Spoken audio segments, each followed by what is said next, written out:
안녕하세요, 뉴스반장입니다. 유시민 전 노무현재단 이사장이 24일 이재명 더불어민주당 대선 후보와 윤석열 국힘당 후보의 강점에 대해 극과 극의 평가를 내놨습니다. 이 후보에 대해서는 머리가 좋고 영민하다고 했고, 윤 후보에 대해선 강점이 참 없다고 혹평했는데요. 대다수 국민들의 생각을 속 시원하게 대변해줬습니다. 또 이번 대선에 대해선 전통적인 경계가 무너진 선거라며 유권자들이 판단하기 매우 어렵고 누가 이길지 모르는 선거라고 분석했는데요. 이 대목에서는 저의 생각과는 많이 달랐는데요. 누가 봐도 윤석열은 아니죠. 찍기가 부끄럽습니다. 내가 윤석열을 찍었다고 말할 수가 없기 때문인데요. 나도 모르게 그냥 투표했어라고 말할 수밖에 없는 거죠. 한없이 부끄러운 후보, 투표하고도 쪽팔린 후보, 그가 윤석열입니다. 아니 우리가 이제 하나 보면 둘 셋을 안다고 이제 선거 캠페인 하는 거 보면 알잖아요. 그 선대위 운영하는 거 보면 알지 않습니까? 아니 요만한 선대위도 제대로 운영 못해서 아주 그냥 접시 깨지는 소리가 담장 밖으로 다 나가는데 국가를 운영하겠냐? 이런 우려가 있는 거죠. 그리고 26년 가까이 뭐 이렇게 검사만 했고 사람 잡아넣는 일만 했잖아요. 실제 국가 운영을 하겠냐? 그런 거 있고요. 검찰이란 직업이 대단히 많은 분야를 다루고 판단을 하고 선택을 해서 구속 여부를 결정하고 하기 때문에 검찰을 오래 했다고 해서 세상 일을 모르는 건 절대 아니다. 이런 주장을 하는데 어떻게 보세요? 그 기준으로 하면 MBC 8시 뉴스 앵커분이 대통령 하셔야죠. 제일 중요한 건 한 번 설명 들으면 다시 안 물어볼 수 있는 지적인 능력이에요. 이 대통령 아니라 장관만 해도 한 번 보고 받으면 바로 파악할 수 있어야 돼요. 그게 안 되는 후보, 안 되는 사람이 대통령을 맡는다. 그러면 그건 이제 박근혜 시즌2가 되는 거죠. 유 전 이사장은 이날 MBC 뉴스외전에 출연해 이번 대선에 나선 이재명, 윤석열 후보와 관련해 우선 후보들이 범생이가 아니다. 그러니까 처음 보는 유형의 후보들이다. 경계를 막 넘나든다며 다 이례적이고 좀 괴상한 선거라고 촌평했습니다. 유 전 이사장은 먼저 이 후보에 대해선 스스로 실용주의를 내세우지는 않는데 어떤 이념의 울타리라든가 이런 것들이 별로 보이지 않는다며 그런 점이 좀 낯설다고 말했습니다. 윤 후보에 대해선 입당한 지 석 달 만에, 그리고 지금 검찰청장 그만둔 지 1년밖에 안 됐는데 지금 1등이 된 이유가 자기를 임명해준 현직 대통령을 괴롭힌 걸로 1등이 됐다고 꼬집었는데요. 아니 뭐 윤석열 후보는 1000명 뽑을 때 9분 만에 된 분이고 이재명 후보는 300명 뽑을 때 2번 만에 됐잖아요.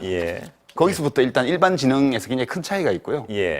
그다음에 시장 도지사 하면서 행정적으로 이렇게 법적 근거를 파악하고 이 일이 안 풀리는 이유를 파악하고 그걸 치고 들어가는 그런 순발력이나 이런 거, 과제 집중력 이런 것들이 이재명 후보가 굉장히 뛰어나죠.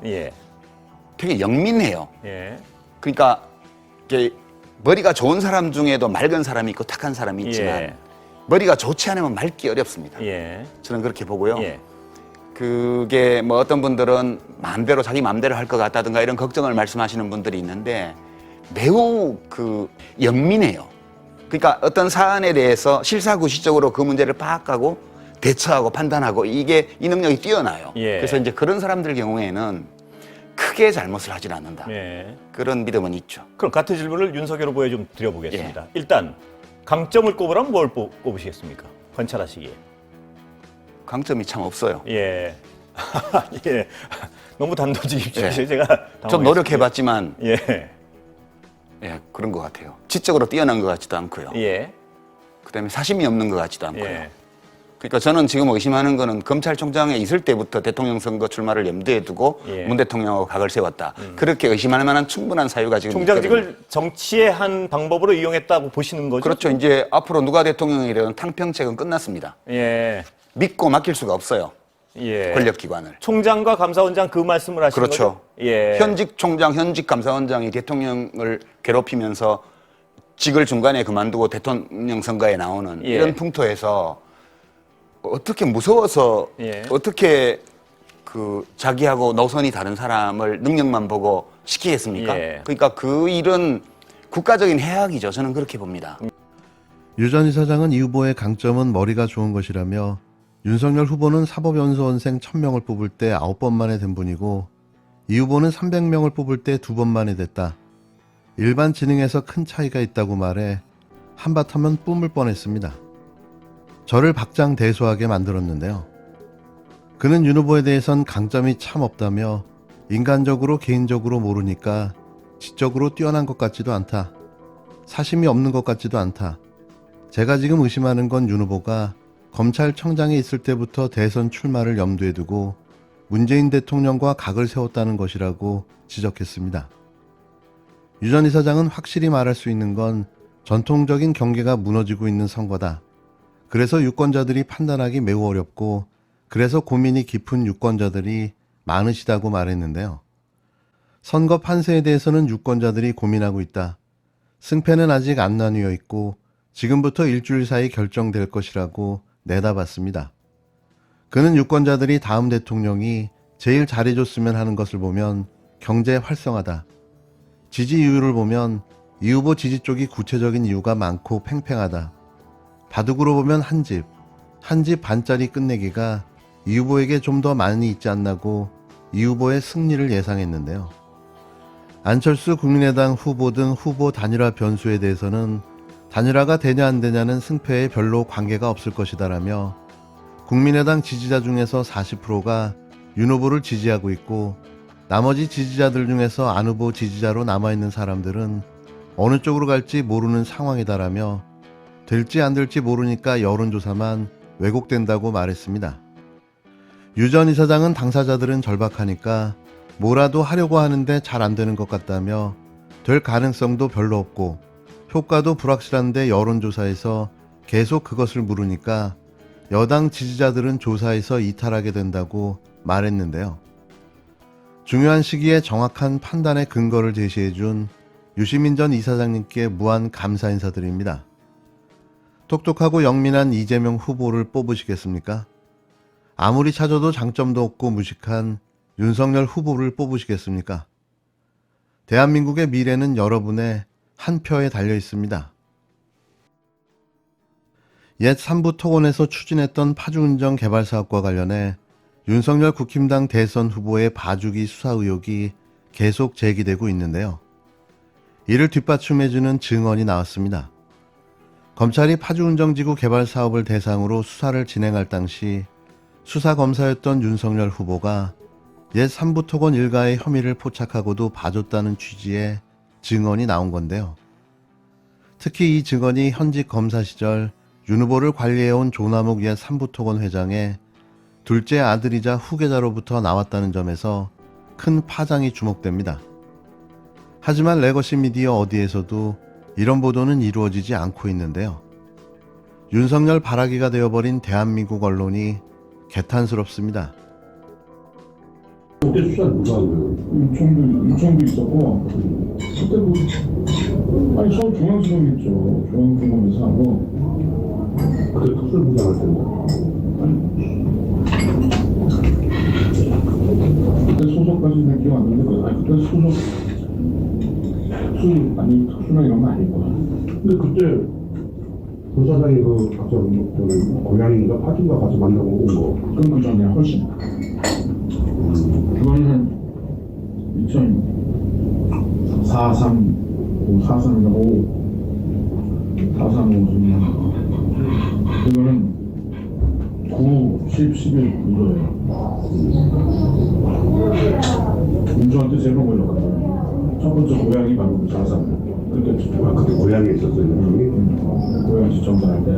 그 다음에 2003, 4, 5 그때 다음에 이제 쭉 가다가 아까 얘기한 대로 한 번 더 걸리고 근데 이제 그때는 인천이 소속하고 관계없이 대검에서 활동하고 있어요. 소속은 어디 소속됐었는데 실제로는 대검에서 청와대 왔다 갔다 해서 활동하고 있어요. 네, 다른 데는 잘 모르지만 내가 인천 거기서 그때 한 번 걸리고 아까 얘기한 대로 두 번째 했는데 거기서 7번째에서 걸리고 그러니까 거기서 압수수색 당했는데 압수수색 물건 중에 뭐가 나온 게 아니고 그걸 가지고 뭔가 추궁을 했는데 여기서 실토를 한 거야. 내가 했다. 예스를 한 거야. 그래서 걸려가지고 물차는 도저히 안 된다네. 예스 끈세인데 이걸 봐줄 수는 없단 말이야. 이렇게 뭐 거기서 양반이 봐달라 난리치면 알아요. 그래서 그쪽에 있는 그건 뭐 같이 하는 업체가 아니라 별도지 하는 업체. 삼박은 거기는 삼박은 아니고 거기 시골에서 그래가지고 걔네들 분위기가 따로 있었어요. 그냥 한 필지 안에 이제 일부는 그것도 경찰도가 자기가 따로 하겠다고 얘기하고 돈 빼들고 그랬다는 것 같아요. 그게 고양시에 걸리니 그런 거야. 삼부돈 가지고 이것저것 지네들 개인적으로 투자하고 난리치고 그런 게 있어요. 그래서 그때 당시에 이제 3분은 뭐 복잡해. 배역을 뭐 이거 만들 배가 아마 70m인가 가장 정확히 하는 게 윤총일 거야. 아 인통이 거기 보면 그때 돈 돌린 거, 회사 돈 가지고 돈 돌린 거 어디에 투자하고 이런 거 다 나와. 그래 씨발 그때 자본을 써야지. 그러면 그러니까 돈 잘 찬 거야 거기서. 2007, 8년, 8년 회장님 명, 부회장님 명. 그때 그 저걸 가지고 그래. 그걸 못 받는다고 한 건데 농담이면 날렸다고. 오마이뉴스는 최근 조시현 전 삼부토건 부사장과 그의 지인이 지난 2021년 11월부터 올 2월까지 나눈 대화 녹음 파일을 입수해 폭로했는데요. 총 20시간이 넘는 분량의 이 녹취록은 지난 19일 기자와 만난 조 전 부사장의 지인이 작년 11월과 12월, 올 1월과 2월에 녹음했다고 밝힌 내용입니다. 내용의 요지는 윤석열 후보가 당시 파주운정지구 개발 사업에 봐주기 특혜를 줬다는 내용인데요. 하지만 윤석열 후보 측은 철저히 수사에 엄정하게 처리했다라며 봐주기 의혹을 전면 부인하고 있습니다. 조시현 전 부사장은 지인과의 대화에서 윤 후보를 윤총, 그러니까 윤석열 검찰총장을 줄여 부르거나 혹은 성렬이 형이라고 호칭했는데요. 지난 2021년 11월과 올 1월 대화 녹음 파일에 따르면 조 전 부사장은 윤총에게 3번 걸렸거든. 첫 번째는 고양지청장일 때라며 그 다음 쭉 가다가 한 번 더 걸리고 두세 번째에서 걸린 거라고 말합니다. 검찰은 지난 2005년과 2011년 대장동 개발 사업을 수사할 당시 3부 토건만 불기소했고 2013년 수사할 때는 조 전 부사장만 불구속 기소했는데요. 당시 수사검사로 의정부지검 고양지청에 근무했던 윤 후보가 조남욱 전 회장과의 관계 때문에 봐준 것이 아니냐는 의혹이 일었습니다. 이제서 이 의혹이 사실로 확인된 건데요. 더 얼마나 나와야 그의 대선 질주를 멈출 수 있을까요? 그가 과연 자격이 있는 걸까요? 이런 자가 대통령인 나라에서 살고 싶으신가요?